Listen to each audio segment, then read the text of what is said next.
We often get questions, really good questions, sent to us via email or by telephone that are not easily found in the user manual. So the purpose of this video is to give you some feedback on some of these wonderful questions that we get from time to time.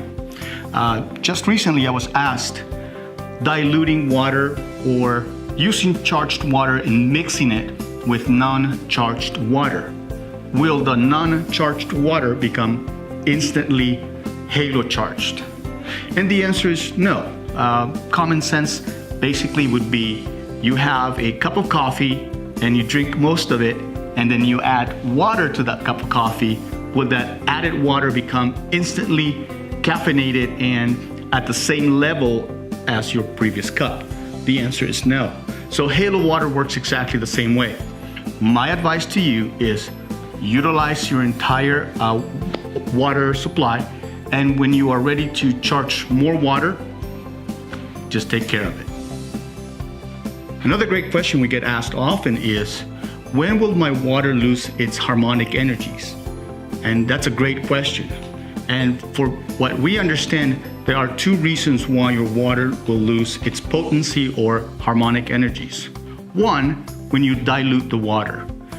If you have, let's say, half a gallon of water and you add another half, your water will be diluted. So will it have the proper strength and benefits? The answer is no. So my advice to you is properly charge your water and keep it separate from non-charged water. The other reason is when you boil the water above 212 degrees. That's the boiling point. So water will evaporate. There's a physical reaction that takes place with H2O, or hydrogen and oxygen. They will expand and separate and evaporate. And that's when you will lose your harmonic energies. Lastly, I've been asked, if you freeze water, will I lose the harmonic energies that way? And the answer is no. Freezing water, all it does is it compacts the water molecules into ice, and the moment you drop that into a glass of water, it'll retain its harmonic energies. However, will that cube of ice charge an entire gallon or quart of water with full harmonics? The answer is no. Again, it's diluted. Another frequently asked question is, what type of water should I use for harmonic energies? And the answer is simple. Any kind of water. H2O is basically your best conduit to receive the harmonic energies and deliver it to the body, whether it's tap water or purified water, distilled water, reverse osmosis. It's really up to you. As long as it's basic, clear H2O, that is the most optimized way of delivering harmonic energies into the water. I've been asked, can I treat or structure something other than water, any type of other liquid? And Michael Thomas says yes. He tells us that that's possible. Can you charge your tea or coffee, your beer, your glass of wine? And my common sense answer is always, well, what's best for you? Will a glass of tea or a standard basic cup of water be best for you? I will always opt for a glass of water. That's what the user manual gives us, and that's what I will always recommend to a patient. How long should I use these vials for? What is the appropriate amount of time that I need to use these vials for? And the answer is, really, there's no one-size-fits-all instructions.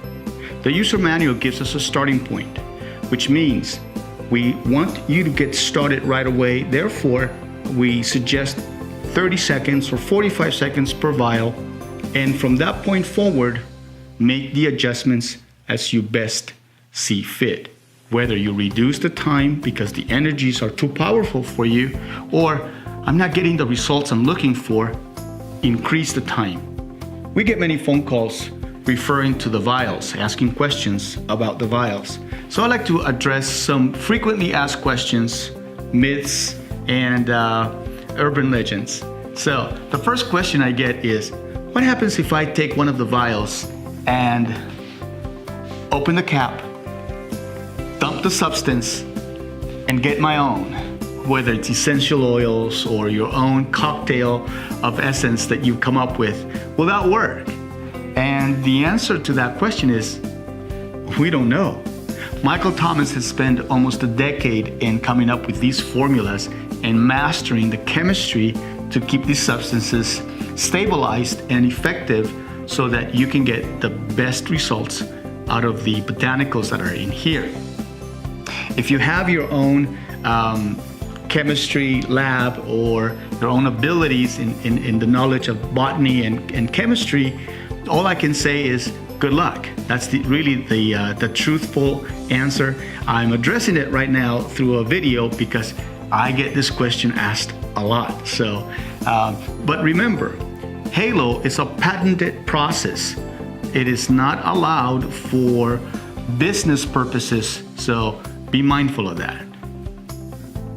When I first met Michael Thomas, or in the first few meetings we had, he walked me through his laboratory, and he came across one of the desks, and he says, take a look at this.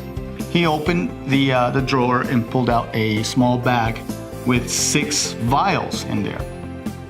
The vials look like this, and he says, Robert, these are the original vials that I used when I had my bout with cancer. So, as you can see, he says, they are still clear, and what that means is that the chemistry in here is stable and therefore still potent. So after 11 years of using those vials, they were still good. One of the reasons why a vial may go bad, and this is really important to understand, is when you introduce foreign substances inside the chemistry, it will react. I've had people take the cap off and stick something in there and try to figure out what's in here. And when you do that, you are going to compromise the substance and the chemistry in here. And within a few days, you will most likely see your vial go dark. When that happens, that means your vial has reacted and it's no good anymore. Please don't do that, because if you send me that vial back, I'll be able to know exactly what happened, and that vial would be out of warranty.